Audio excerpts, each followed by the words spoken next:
ഈ യൂണിഫോം ഇല്ലാത്ത ആളുകളെ, ഗുണ്ടകളെ ഉപയോഗിച്ച് സമരത്തിൽ നുഴഞ്ഞു കയറി അവർ അക്രമം പ്രവർത്തിച്ചിട്ട് സമരക്കാർ അക്രമകാരികളാണ് എന്ന് വരുത്തി തീർത്ത് സമരത്തെ കൂടുതൽ മൃഗീയമായി അടിച്ചമർത്താനുള്ള ഒരു ശ്രമം കൂടി നടക്കുകയുണ്ടായി. അവരക്രമം പ്രവർത്തിക്കുക, അതിലൂടെ സമരക്കാർ അക്രമകാരികളായി എന്ന് വരുത്തി തീർത്തുകൊണ്ട് സമരത്തെ കൂടുതൽ മൃഗീയമായി അടിച്ചമർത്താനുള്ള അവസരം ഉണ്ടാക്കുകയും ചെയ്യുന്ന ഒരു പരിപാടിയാണ്. അത് പെട്ടെന്ന് തന്നെ പുതിയ തലമുറയ്ക്ക് കമ്മ്യൂണിക്കേറ്റ് ചെയ്തു.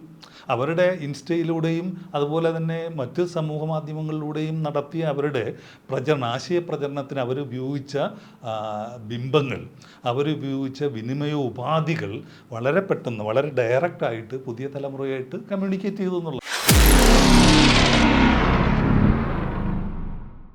നമ്മൾ ഈ ജൻസികളുടെ സമരത്തോട് തന്നെ ഈ കേന്ദ്ര ഭരണകൂടം കൈക്കൊണ്ടൊരു നടപടി, ഒരു വശത്ത് പോലീസിനെ ഉപയോഗിച്ചിട്ടുള്ള നേരിട്ടുള്ള സപ്രഷൻ, അടിച്ചമർത്തൽ, ലാത്തി ചാർജ് ഉൾപ്പെടെയുള്ള നടപടി, ഭരണകൂടത്തിൻ്റെ മർദ്ദനോപകരണങ്ങൾ എന്ന നിലയിൽ അവർ സ്വാഭാവികമായിട്ട്. പക്ഷേ മറുവശത്ത് മറ്റൊരു കാര്യം കൂടി അവർ ചെയ്തു.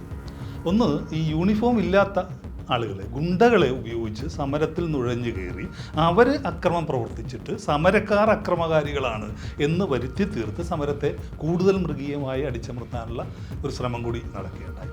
ഇത് ഇന്ത്യയിലെ ഭരണവർഗം അനുവർത്തിച്ചു വരുന്ന, സമീപകാലത്ത് കർഷക സമരം ഉൾപ്പെടെയുള്ള എല്ലാ സമരങ്ങളോടും അനുവർത്തിക്കുന്ന ഒരു രീതിയാണ്. ഒരു വശത്ത് ഭരണകൂടത്തിൻ്റെ മർദ്ദന, പോലീസിനെ പട്ടാളത്തെ ഉപയോഗിച്ചുകൊണ്ട് അടിച്ചമർത്തലോടൊപ്പം തന്നെ ഇവർക്ക് സമാന്തരമായ ഗുണ്ടകളുടെ ഒരു വ്യവസ്ഥ കൂടിയുണ്ട്, ഗുണ്ടാ സൈന്യമുണ്ട്. അത് നമുക്ക് പറയാം, RSS പോലെ അർദ്ധ സൈനിക പരിശീലനം ലഭിച്ച അഖിലേന്ത്യാ തലത്തിൽ പ്രവർത്തിക്കുന്ന ഒരു സംഘടന. ആ സംഘടനയ്ക്ക് അത്തരത്തിൽ ആയുധ പരിശീലനങ്ങളും ഒക്കെ ഉള്ള ഒരുവിധ ചെറുപ്പക്കാരെ ഇത്തരം സമരങ്ങളിലേക്ക് പറഞ്ഞു വിടുകയും സമരവേദികളിൽ അവർ നുഴഞ്ഞു കയറുകയും അവരക്രമം പ്രവർത്തിക്കുക, അതിലൂടെ സമരക്കാർ അക്രമകാരികളായി എന്ന് വരുത്തി തീർത്തുകൊണ്ട് സമരത്തെ കൂടുതൽ മൃഗീയമായി അടിച്ചമർത്താനുള്ള അവസരം ഉണ്ടാക്കുകയും ചെയ്യുന്ന ഒരു പരിപാടിയാണ്.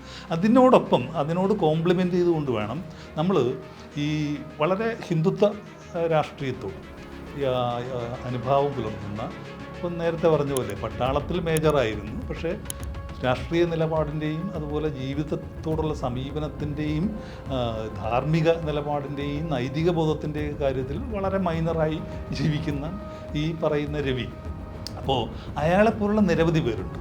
അപ്പം അവർ ഈ പുതിയ ജനറേഷന് വിവരമില്ല എന്നൊക്കെ പറയും. ഇപ്പം വിസ്മയ മോഹൻലാൽ വിദേശത്താണ് പഠിച്ചത് എന്ന് പറയുന്നത് കൊണ്ട് ഉള്ളൊരു ഗുണം എന്താണെന്ന് വെച്ചാൽ അവർക്ക് ലോകത്തുണ്ടാകുന്ന കാര്യങ്ങൾ, അവരുടെ വീക്ഷണം കുറച്ചുകൂടി വിശാലമാണ്, കുറച്ചുകൂടി ഡെമോക്രാറ്റിക്കായ പ്ലാറ്റ്ഫോമുകളെക്കുറിച്ച് അവർക്കറിയാം. അവർ ജനാധിപത്യപരമായി ജീവിക്കുന്ന, ജീവിത പരീക്ഷണങ്ങൾ നടത്തുന്ന, ജീവിത പ്രയോഗങ്ങൾ നടത്തുന്ന നിരവധി മനുഷ്യരുമായി അവർക്ക് ബന്ധമുണ്ട്. നമ്മളെപ്പോലെ ഈ മൈനർ രവിയെപ്പോലെ ഈ ചെറിയ പൊട്ടക്കിണറ്റിലെ തവളയുടെ ജീവിത വീക്ഷണം എല്ലാവർക്കുള്ളത്. അതുകൊണ്ടാണ് ഈ ജൻസികളെന്ന് നമ്മൾ വിളിച്ച ഈ ജന്തർ മന്ദറിലെ സമരത്തിന് നേതൃത്വം കൊടുത്ത വിദ്യാർത്ഥികളുടെ പ്രത്യേകത എന്താണ്? അവർ സമകാലികമായ ഒരു ഭാഷ, ഒരു കമ്മ്യൂണിക്കേഷൻ, വിനിമയ വ്യവസ്ഥ, ആശയവിനിമയ വ്യവസ്ഥ വികസിപ്പിച്ചെടുത്തു.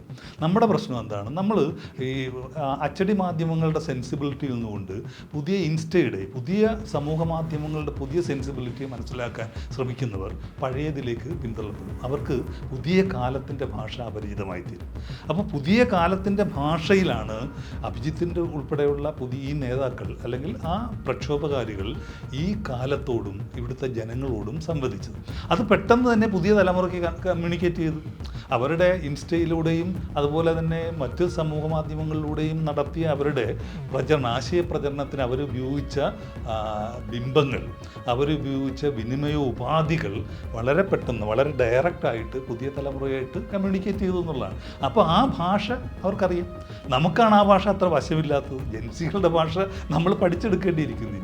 അപ്പം അങ്ങനെ ആ പുതിയ ഭാഷ കൊണ്ട് ജീവിത യാഥാർത്ഥ്യങ്ങളെ, ജീവിതത്തിൻ്റെ സത്യത്തെ, അല്ലെങ്കിൽ ഒരു വ്യവസ്ഥയുടെ ജീർണത എന്ന് പറയുന്ന സത്യം, നിലനിൽക്കുന്ന ഭരണവ്യവസ്ഥ ജീർണിച്ചു കഴിഞ്ഞെന്നും അത് അടിമുടി അഴിമതിയിൽ മുങ്ങിയതാണെന്നും അത് വർഗീയ ഫാഷിസത്തിലേക്ക്, ഹിന്ദുത്വ ഫാഷിസത്തിലേക്ക് നീങ്ങിക്കൊണ്ടിരിക്കുന്നതാണെന്നും നമ്മുടേത് ഒരു ജനാധിപത്യ ഭരണകൂടമല്ല, ഒരു അതോറിറ്റേറിയൻ ഭരണകൂടമാണ് എന്നുള്ള വാസ്തവം വളരെ പെട്ടെന്ന് പുതിയ തലമുറയ്ക്ക് മനസ്സിലായി. അതുകൊണ്ടാണ് വിസ്മയ മോഹൻലാലിനെ പോലുള്ള ആളുകൾ, രഞ്ജിനി ഹരിദാസിനെ പോലുള്ള ആളുകൾ, നമ്മൾ ഒരുപക്ഷെ രാഷ്ട്രീയ ബോധമില്ല എന്ന് പൊതുസമൂഹം വിചാരിച്ചുകൊണ്ടിരുന്ന ആളുകൾ അതിരാഷ്ട്രീയ, വളരെ സെൻസിറ്റീവായ, പൊളിറ്റിക്കലി സെൻസിറ്റീവാണ് എന്ന് അവരുടെ പ്രതികരണങ്ങളിലൂടെ തെളിയിച്ചത്.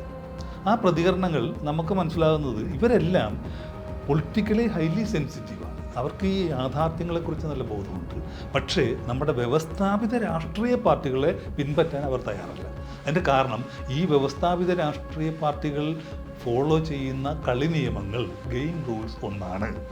അത് സത്യത്തിലും നീതിയിലും അടിയുറച്ചതല്ല, അടിസ്ഥാനപ്പെടുത്തിയിട്ടുള്ളതല്ല. അത് പലപ്പോഴും കള്ളത്തരങ്ങളെയാണ് അടിസ്ഥാനപ്പെടുത്തുന്നത്. അത് പലപ്പോഴും സ്വയം വഞ്ചിക്കുന്നതാണ്. അത്തരത്തിൽ സെൽഫ് ഡിസീവിങ് ആയ ഒരു അവസ്ഥയെ, ഒരു മൂല്യവ്യവസ്ഥയെ അവർ തള്ളിക്കളയും. പകരം സത്യത്തോടും യാഥാർത്ഥ്യത്തോടും നീതി പുലർത്തുന്ന, ഒത്തുപോകുന്ന, രാഷ്ട്രീയമായ സത്യസന്ധത പുലർത്തുന്ന ഒരു രാഷ്ട്രീയ സമവാക്യങ്ങളും മുദ്രാവാക്യങ്ങളോടുമാണ് അവർ കൂറു പുലർത്തുന്നത്. അത്രയേ ഉള്ളൂ വ്യത്യാസം.